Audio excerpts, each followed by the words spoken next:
नमस्कार, मेरा नाम है डॉक्टर पूरू धवन और आज इस वीडियो में हम बात करने वाले हैं डाइट के बारे में कि पैरालिसिस पेशेंट को किस तरह की डाइट देनी चाहिए जिससे उसके अंदर मैक्सिमम रिकवरी हमें देखने को मिले। पैरालिसिस के पेशेंट जब क्लिनिक पर आते हैं, मुझसे मिलते हैं, तो अक्सर हम उनसे पूछते हैं कि आप किस टाइप का खाना दे रहे हो। पेशेंट बताता है कि हम उनको घिया, तोरी, टिंडा, खिचड़ी और दलिया जैसी चीज़ें दे रहे हैं। और जब पेशेंट इस तरह का खाना खा रहा होता है तो हमें एक चीज़ देखने को मिलती है कि पेशेंट अपना बहुत तेज़ी से वेट लॉस कर रहा होता है, क्योंकि इन खाने के अंदर ताकत नहीं होती और जिसकी वजह से पेशेंट अपने अंदर रिकवरी नहीं दिखा पाता। तो हमें एक पर्टिकुलर टाइप की डाइट देनी पड़ती है पैरालिसिस पेशेंट के अंदर, जिससे उसके अंदर रिकवरी हो सके। ये डाइट उसकी बॉडी के लिए भी होती है, उसकी ब्रेन के लिए भी होती है, क्योंकि पैरालिसिस के अंदर क्या होता है, आपके ब्रेन के अंदर किसी टाइप का क्लॉट की वजह से, ब्रेन हैमरेज की वजह से ब्रेन का एक पर्टिकुलर हिस्सा डैमेज हो जाता है। और वो ब्रेन का हिस्सा क्या करता था, आपके हाथ पैर को चलाता था। तो जब ब्रेन में डैमेज होता है उसका असर आपको हाथ पैर में नजर आता है कि हाथ पैर की मूवमेंट चली गई। तो जब हम रिकवरी करने के बारे में बात करते हैं तो हमें स्टार्ट करना पड़ता है ट्रीटमेंट ब्रेन से, क्योंकि ब्रेन को अंदर जब तक चेंजेस नहीं आते तब तक पेशेंट के अंदर रिकवरी नहीं देखने को मिलती। अब ये रिकवरी करने के लिए रिकवरी के मैकेनिज्म को समझते हैं, फिर उसके बाद समझेंगे कि हमने ये डाइट क्यों प्लेस की। ब्रेन के अंदर जो रिकवरी होती है वो न्यूरोप्लास्टिसिटी से होती है। मैं आपको एक एग्जांपल से समझाने की कोशिश करता हूँ। वो दिन याद करो जिस दिन आपको पैरालिसिस हुआ था। उस दिन अपना आपका हाथ चल रहा था, ना पैर चल रहा था, बिल्कुल बेड रिडन थे, क्योंकि ब्रेन का वो हिस्सा जो आपके हाथ पैर को चलाता था वो पूरी तरह से मर चुका था। मगर फिर भी अगले 6 महीने के अंदर आपके अंदर रिकवरी हुई। ये रिकवरी कैसे आपको देखने को मिली कि आपके हाथ पैर में थोड़ी सी मूवमेंट आनी शुरू हुई, आप थोड़ा सा बोलने लगे, थोड़ा सा चलने लगे, चाहे वो सपोर्ट के साथ ही, बट चलने लगे, इंप्रूवमेंट आने लगी। ये इंप्रूवमेंट क्यों आए, जबकि आपके ब्रेन के अंदर वो हिस्सा तो डैमेज हो चुका था, मर चुका था। और ब्रेन के अंदर जो डैमेज होता है वो परमानेंट टाइप का होता है, वो ठीक तो होता नहीं है। तो ये रिकवरी कैसे आगे 6 महीने के अंदर? ये रिकवरी इसलिए है क्योंकि आपके ब्रेन के अंदर एक मैकेनिज्म होता है अपने आप को हील करने का, ठीक करने का, उसे हम कहते हैं न्यूरोप्लास्टिसिटी। ये न्यूरोप्लास्टिसिटी हर किसी के इंसान की बॉडी के अंदर होती है। मैं आपको एक और एग्जांपल देता हूँ। जब बच्चे छोटे होते हैं उन्हें किसी चीज़ की समझ नहीं होती, मगर जब तक वो चीज़ों को देखते हैं, समझते हैं, तो वो ग्रो करना शुरू करते हैं। उनका जो ब्रेन है वो डेवलप होना शुरू होता है। ये जो ब्रेन डेवलप होता है, जिस मैकेनिज्म से होता है, जिस रीजन से होता है, उसको कहते हैं न्यूरोप्लास्टिसिटी। जब एक इंसान अपनी टीनेज को क्रॉस कर जाता है तो ब्रेन ऑलमोस्ट, ये जो न्यूरोप्लास्टिसिटी का मैकेनिज्म है वो बंद हो जाता है, वो आगे रिकवर और डेवलप नहीं हो पाता।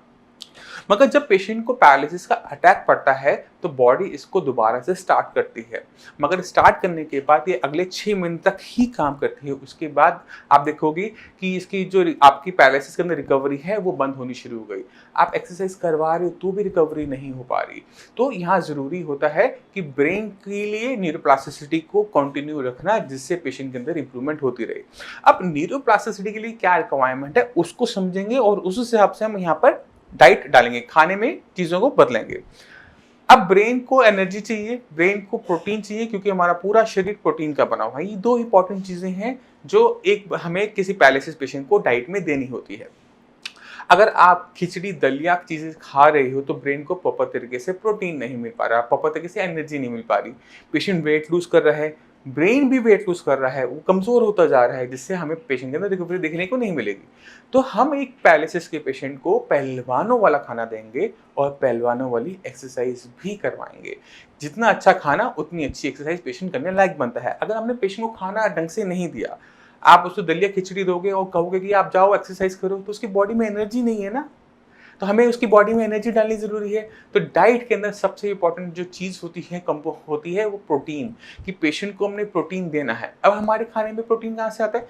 हमारे खाने में प्रोटीन का जो सबसे अच्छा सोर्स होता है वो होते हैं डेयरी प्रोडक्ट्स, दूध की आइटमें। अगर हम पेशेंट को दूध देते हैं तो पेशेंट के अंदर में रिकवरी अच्छी देखने को मिलती है। मगर दूध के अलावा जो बाकी प्रोडक्ट्स होते हैं वो पेशेंट को देने से बचना चाहिए, क्योंकि अगर हम उसको मलाई, मक्खन, घी देंगे तो कोलेस्ट्रॉल बढ़ेगा। अगर पेशेंट को दही देंगे तो, क्योंकि दही जो होती है वो मंदक होती है, आप एक बार खा सकते हो, बार बार नहीं खा सकते। तो अब दही जैसी आइटम जो खट्टी होती हैं वो हमें अवॉइड करनी होती है। तो दूध की आइटमों के अंदर सिर्फ दूध हमने पेशेंट को अच्छे अमाउंट में देना होता है, जिससे उसकी ब्रेन को प्रॉपर तरीके से एनर्जी मिलती रहे, उसकी बॉडी को एनर्जी मिलती जाए।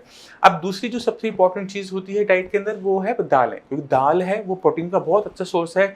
एक वेजिटेरियन के लिए सबसे अच्छा सोर्स हम दालें ही मान के चलते हैं। तो दाल कोई भी हो सकती है, मूंग की दाल हो सकती है, मसूर की दाल हो सकती है, मोट की दाल हो सकती है। इसको हमने डाइट के अंदर बढ़ाना है, जिससे बॉडी के अंदर प्रोटीन अच्छी तरीके से जाए, जिससे ब्रेन को प्रॉपर तरीके से प्रोटीन मिले, जिससे वो अपने ब्रेन के अंदर जो न्यूरोप्लास्टिसिटी हो रही है उसको करता रहे, उसे किसी चीज़ की कमी ना पड़े।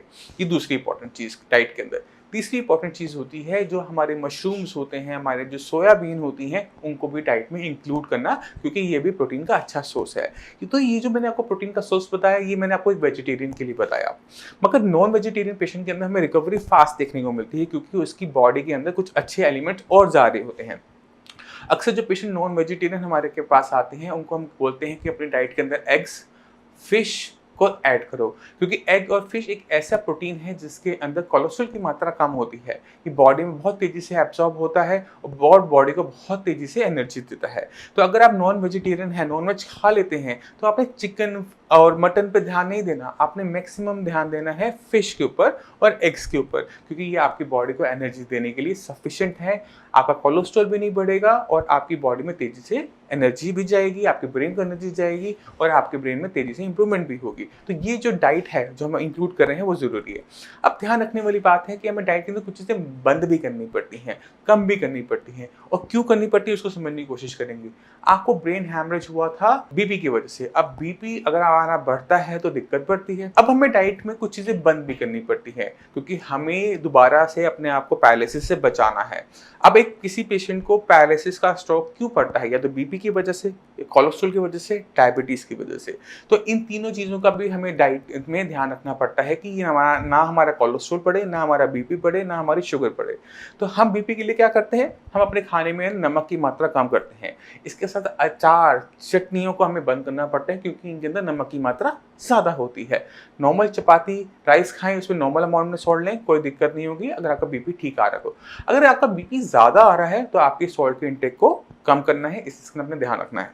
अगर आपने अपनी लिपिड प्रोफाइल करवाई है, कोलेस्ट्रॉल की मात्रा देखी और आपका कोलेस्ट्रॉल की मात्रा ज़्यादा आ रही है, तो जो फैट वाली आइटम होती है जैसे घी है, मक्खन है, मलाई है, या फिर मटन है नॉन वेज आइटम्स के अंदर, या फिर चिकन आप लेके चल सकते हो, ये सारी जितनी भी बड़े एनिमल्स का जो एनिमल प्रोडक्ट होता है ये हमें बंद करना पड़ता है, क्योंकि इनके अंदर कोलेस्ट्रॉल की मात्रा ज़्यादा है और हमारे शरीर में भी कोलेस्ट्रॉल की मात्रा ज़्यादा है। क्लॉट ना बने इसलिए इन सब चीज़ों पे हम कैंसिल लगाएंगे, इसको हम बिल्कुल नहीं लेंगे। तीसरी इंपॉर्टेंट चीज़ होती है वो है डायबिटीज़, क्योंकि डायबिटीज़ के पेशेंट हमें ज़्यादा देखने को मिलते हैं पैरालिसिस के शिकार। हमें डाइट में क्या ध्यान रखना है कि खाने में हम कुछ ऐसा ना खाएं जिससे हमारी शुगर बढ़े। तो जितने भी मीठे प्रोडक्ट्स होते हैं, मिठाइयाँ हैं, चाहे आपके चीनी के बने हुए प्रोडक्ट्स हैं, चाहे गुड़ के बने हुए प्रोडक्ट्स हैं, एक डायबिटिक पेशेंट को छोड़ देनी चाहिए। अगर आपकी शुगर ठीक है तो आप ले सकते हैं, मगर अगर आप डायबिटिक पेशेंट हैं तो इन चीज़ों से हमने बच के चलना है।